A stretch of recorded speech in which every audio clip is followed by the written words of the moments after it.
تو اللہ تعالیٰ نے قرآن میں جو بھی دین پر نئے نئے آنے والے لوگ ہیں نا، ان کے عقائد پہ بہت بات کی ہے، عقائد پہ. تو آج ہم بھی ہیں تو پرانے، لیکن عملی طور پر ایسے ہیں جیسے سارے نئے ہوتے ہیں. ایمان راسخ نہیں ہے دلوں کے اندر، رسوخ نہیں ہے، اس لیے باتیں سمجھ میں ہی نہیں آ رہی.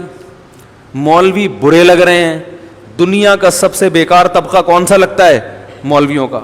کیونکہ انجینئر بھی اچھا لگتا ہے بھائی، وہ سڑکیں ڈیزائن کرتا ہے، وہ بلڈنگ ڈیزائن کرتا ہے. اور میڈیکل سائنس میں ڈاکٹر بھی اچھے لگتے ہیں. یار ہم جب بیمار ہوتے ہیں تو کس کے پاس جاتے ہیں؟ ڈاکٹر کے پاس، وہ ٹھیک کر دیتے ہیں ہم کو. کسی درجے میں حکیم بھی اچھے لگتے ہیں. یار بعض دفعہ ڈاکٹر سے فائدہ نہیں ہوا، کس کی گولی کام آ گئی؟ قبلہ حکیم صاحب نے فائدہ پہنچا دیا. ہومیوپیتھک ڈاکٹر بھی اچھے لگتے ہیں، سیاستدان بھی اچھے لگتے ہیں. ممکن ہے یہ والا نہ لگے تو دوسرا والا لگے، کوئی نہ کوئی تو لگے گا اس میں آپ کو اچھا. ہر چیز اچھی لگ رہی ہے. کہتی ہے مولوی کا دنیا میں کوئی کام، یہ کیوں بیٹھا ہوا ہے؟ اس کے پاس آنے سے نہ پیسے ملتے ہیں ہمیں، ہیں صحیح ہے نا، بلکہ الٹا چندہ نکلوا لیتا ہے ہم سے یہ، اور الٹا روک ٹوک کرتا رہتا ہے. یہ حلال ہے، یہ حرام ہے، یہ جائز ہے، یہ مکس گیدرنگ کیا ہے؟ ناجائز ہے. ڈاکٹر کبھی کہتا ہے مکس گیدرنگ ناجائز ہے؟ کبھی سنا ڈاکٹروں سے؟ ڈاکٹر کہتے ہیں لائف کو انجوائے کرو، خود بھی انجوائے کرو اور دوسروں کو بھی انجوائے کرنے دو. بھائی اگر کسی کو مکس گیدرنگ اچھی لگ رہی ہے تو یہ مولانا کو بری کیوں لگ رہی ہے؟ کیا ہو رہا ہے اگر وہ بیٹھے ہوئے آپس میں؟ وہ کہے گا ہاں پانی ابال کے پیو، اس میں آپ کے وہ دخل اندازی دے گا ڈاکٹر. وہ کہے گا کہ بھائی یہ چیز نہ کھاؤ، وہ چیز نہ کھاؤ. آپ بھی خوش ہوں گے، دیکھو ہماری صحت کا کتنا خیال ہے، تاکہ ہم لائف کو اور اچھا انجوائے کر سکیں. یہی ہوتا ہے نا. تو ہر طبقہ آپ کی لائف کو بہترین سے بہترین بنانے میں لگا ہوا ہے، اور مولوی آپ کی لائف کا بیڑا غرق کرنے میں. وہ کہہ رہا داڑھی رکھ لو. ابے داڑھی رکھ لی اس عمر میں، 18-20 سال عمر ہے یار، یہی تو ابھی ہیرو بننے کی عمر تھی، اور اسی میں داڑھی رکھ لی اور پجامہ اوپر کر لیا ہے. دیکھنے میں کیا لگیں گے؟ یونیورسٹی میں جاتے ہی پتا چل جائے گا یہ کوئی فنڈامنٹلسٹ آ رہا ہے. کوئی لفٹ کرانے کے لیے تیار نہیں ہوگی. ٹھیک ہے نا. گاہ ہوتا تو چلو اس کو برداشت کر لیتے یار، کوئی بھی نہیں لفٹ کرائے گا. تو کباب میں ہڈی بلا وجہ کی. ہاں مولوی بعض دفعہ اچھے لگتے ہیں جب آپ کو وراثت میں حصہ چاہیے، بڑا بھائی دے نہیں رہا ہوتا. وہ 5 منٹ کے لیے اچھا لگ رہا ہوتا ہے جب آپ کے حق میں فتویٰ لکھ رہا ہوتا، بس اس کے بعد پھر وہ بھی اچھا نہیں لگتا، وہ بھی نہیں اچھا لگے گا.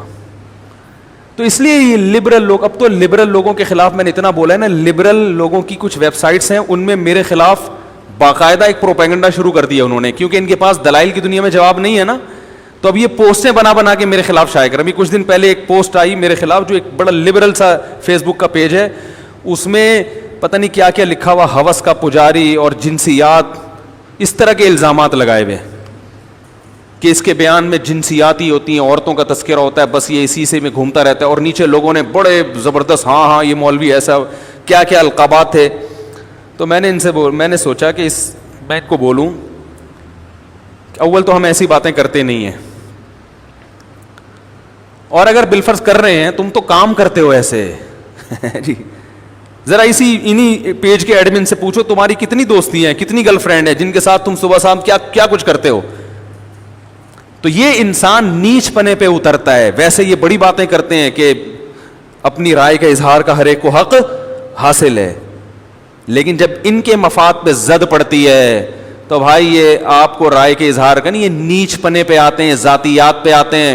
اور میں بار بار کہہ چکا ہوں کہ میرے جو یوٹیوب کے کلپس ہیں وہ میں نے تھوڑی بنائے ہیں، ان پہ عنوانات میں نہیں لگاتا، ان پہ یوٹیوبرز عنوانات لگاتے ہیں، اور وہ ایسے عنوان لگائیں گے جس سے پبلک زیادہ سنے، تو وہ ایسی چیزیں پروموٹ کرتے ہیں.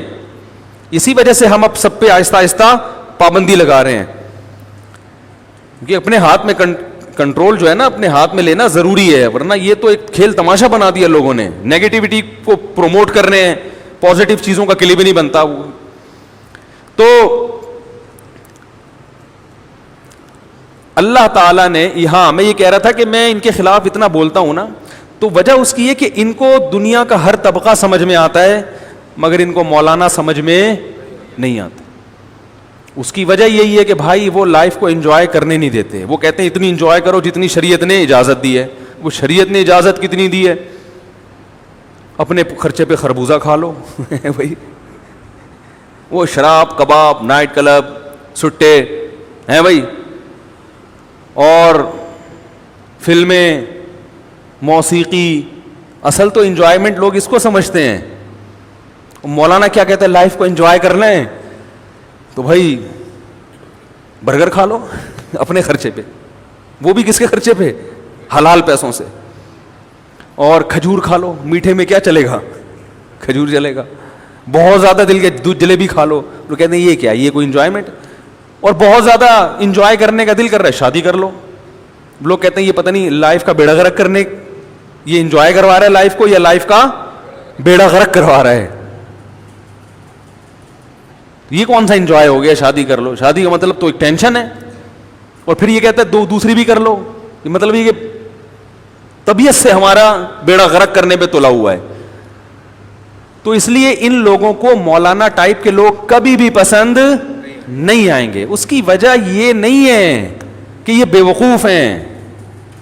اس کی وجہ یہ ہے کہ یہ بیسک چیزوں میں ہم سے کیا کرتے ہیں؟ اختلاف. یہ قرآن کے بنیادی مضامین کو نہیں مانتے. اگر یہ اس کو مان لیں تو ان کو دنیا میں سب سے کارآمد طبقہ ہی مولویوں کا لگے گا. یہ کہیں گے بھائی معاشرے میں ڈاکٹر نہ ہو کوئی بات نہیں، لوگ مر جائیں گے نا تو مرنا تو ویسے بھی ہے یار. معاشرے میں اگر ماہرین معیشت نہ ہو تو بھوک سے مر جائیں گے نا لوگ، تو ویسے بھی تو مرنا ہی ہے، اتنا بڑا نقصان نہیں ہے. لیکن بھائی جس مقصد کے لیے دنیا میں آئے تھے، خالق امتحان لے گا کہ کون شکر گزار کون نہ شکرا. اس مقصد میں فیل ہو گئے تو ہمیشہ ہمیشہ کی زندگی تباہ ہو گئی. تبھی علامہ ابن تیمیہ رحمہ اللہ تعالی نے عجیب بات لکھی ہے. انہوں نے فرمایا مسلمانوں کے کسی علاقے میں کوئی دشمن حملہ کر دے غیر مسلم اور ان کو فنڈنگ کی ضرورت ہو لڑنے کے لیے، دوسری طرف لوگ بھوکے مر رہے ہوں، تو فرمایا کہ ان کو بھوکا بولو بھائی مرنے دو، ان کو فنڈنگ دو. اس لیے کہ اگر غیر مسلم ان پہ غالب آ گیا تو ان کا ایمان، کیونکہ وہ پھر اپنی مرضی کی حکومت نافذ کریں گے، وہ قتل کریں گے بہت سے لوگوں کو. اور پھر وہ بہت پہلے تو ایسے ہی ہوتا تھا کہ جو جس ملک پہ غالب آتا وہ اپنا مذہب زبردستی نافذ کرتا تھا. تو انہوں نے فرمایا کہ وہ کم از کم ایمان پہ تو موت واقع ہو رہی ہے نا، بھوک سے مر رہے ہیں، ان کا تو ایمان خطرے میں لگ جائے گا. تو میرے بھائی جب آخرت کا یقین ہو، قرآن پر یقین ہو، تو روٹی سے بڑی نعمت کیا لگتی ہے؟ ایمان اور اعمال صالحہ. اور جب یقین اور ایمان مضبوط نہ ہو تو دنیا کا سب سے آخری درجے میں جو فضول ترین کام ہے وہ ایمان بچانا اور اپنا عمل بچانا. یہ سب سے فضول کام یہ لگتا ہے. تبھی آپ دیکھیں کہ لوگوں کو ہم مشورہ دیتے ہیں بھائی یہ جاب چھوڑ دو. یار کیسے چھوڑ دیں یار، کیسے چھوڑ دیں بھائی؟ وجہ اس کی کیا ہے کہ وہ پیٹ کے مسئلے کو جنت اور جہنم کے مسئلے سے بڑا بنا رہے ہیں. اس لیے اللہ نے دلائل کے انبار لگا دیے، دلائل کے انبار لگا دیے.